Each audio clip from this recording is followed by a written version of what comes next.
Listen, if you want to close more real estate deals, you definitely want to watch this video, okay? And guess what? After I show you, make sure you show somebody else. Yeah, sharing is caring. Y'all know that. So here's the thing. I've been doing this thing called real estate investing for a little while now, right? Almost 2 decades. More importantly, I've helped hundreds and hundreds of students do the same over the years, okay? And in that, I've started to discover what is keeping people from closing more deals, okay? And so, yes, this conversation is not unique to just myself and my students. This conversation is unique to anybody that has signed up to do this thing called real estate investing. And so the first thing that we have to understand, and I'm about to tell you here in a second exactly how to close more deals, but the first thing we got to understand is like, what is real estate investing? And I know for some of you, like, man, look, I've closed 10 deals. I know what real estate investing is, but do you? Okay. Real estate investing is and is buying income inside of a hard asset, right?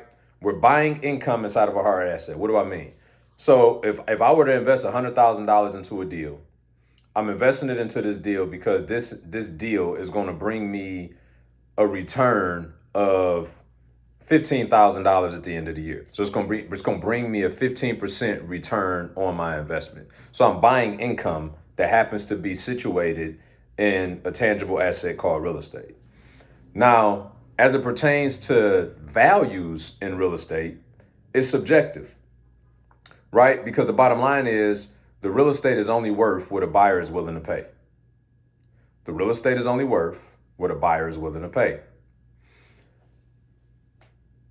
Why is that important? It's important because most people miss out on real estate deals because they simply won't make an offer because of what they believe the seller will accept or won't accept. Let me say that again. Majority of real estate investors miss out on deals because they're unwilling to write an offer based on what they think the seller is unwilling to accept. But what did I just tell y'all? I told you that the value of real estate is determined by what a buyer is willing to pay for the deal. Y'all tracking? So why is this good news for you? This is good news because if you are buying real estate, then that means that based on where you're willing to purchase the deal is where the value of the market resides. And so I look at this and it just happens time and time again to where a seller, based off of emotion and maybe supported by data, puts a house on the market for what they desire to get for that property, right? A buyer sees that the property is worth significantly less than what the seller desires to get for it. And so they just won't submit an offer. I don't understand it. So I had to ask questions, right? And as I asked questions, this is what I started to find out.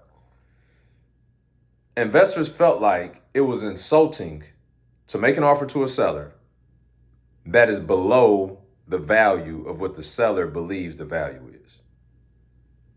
And so I started to ask myself, one, why would somebody be concerned about someone being insulted that they made an offer to buy their property? Secondly, why are these people so concerned with that? And as I started to investigate these questions that I had for myself and others, I realized, I said, oh, they just really don't understand how this whole thing called real estate investing works. They don't understand that the value is determined by what the buyer is willing to pay for the property, period. And you know how I know that? Because when you get an appraisal, when this third party entity goes out to evaluate the value of the property, you know what appraiser takes into account? What the other property similar to this property sold for, not listed for, sold for, which means if there was a sale, then that means there had to be a buyer. That's interesting. So that again just supports the narrative of the buyer sets the market, right? So in saying that, I realize that people really don't understand what real estate investing is, which is why in an instance where they know after doing their due diligence, after doing their evaluation on the deal, that the deal isn't worth what the seller wants, and they just say, yeah, they're not, there's no way they're going to accept my offer. Well, guess what? In order to sell the property, they have to accept a offer. And guess whose offer that they can't accept if they never make it? Yours. So we got to get out of this notion of offending somebody, hurting somebody's feelings. That's nonsense. If the seller subjectively puts the property on the market for a specific price, hopefully backed by some data, then I can subjectively, based on my business plan, my my profit desire out of the transaction, based on all of those factors and some data, I can make whatever offer I want to make. And I see this time and time again, even with our students. As soon as they get over this psychological hump and they start understanding their value in the transaction, they understand that they're not insulting anyone, that fair exchange is not a robbery. I'm making an offer that I think is equitable for both sides, that fulfills my need and hopefully fulfills yours. Guess what happens? They start closing more deals. So guess what's going to happen for you? Make the offer that you feel is insulting. Make the offer that makes you uncomfortable. Make the offer that makes them uncomfortable. But make the offer. And if you make more offers, you will close more deals. Ask me how I know. And it was interesting. We were on a coaching call recently with my mastermind, and someone asked a question about renegotiating terms, okay? Which I'll probably do a part 2 to this video to talk about that, unless I get time in this one. I don't know. We'll see where it goes. But because renegotiating your terms after you have it under contract is a whole nother lever, right? To get price reductions, and it's a phenomenal mechanism that if you're not using, you should be using. Because guess what you're going to happen? You're going to close more deals doing it, okay? So I'm talking to him and I realized, I said, of all the deals I bought, which has been hundreds to this point, probably less than 90% of the deals have I ever paid list price for. I mean, think about what I just said. Around 90% of the time, I don't give the seller what they desire. At least what they propose initially. Eventually, I give them something they desire, just not the initial thing they desired.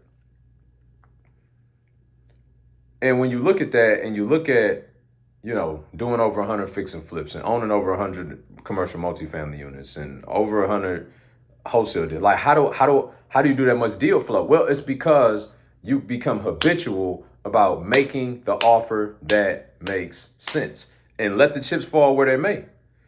The worst thing you could ever do in this business is tell yourself no. There's been deals. I remember this 16-unit apartment building that I bought, and it was listed for like $850, right? It's like, no way. So I think I offered $600 initially, of course, right? Short of them cussing me out, they told me to go pound sand. But then I came back and I offered $750 at a different time just to see how they would respond to that. No, I'll take that back. I offered $700. And they were like, look, we won't take $1 less than $750. Now we're getting somewhere because you listed it for $850, which would make me think, well, if I listed it for $850, I shouldn't want to take $1 less than $850. But now all of a sudden we jumped to $100,000 to find out you won't take $1 less than $750. Cool, got it. So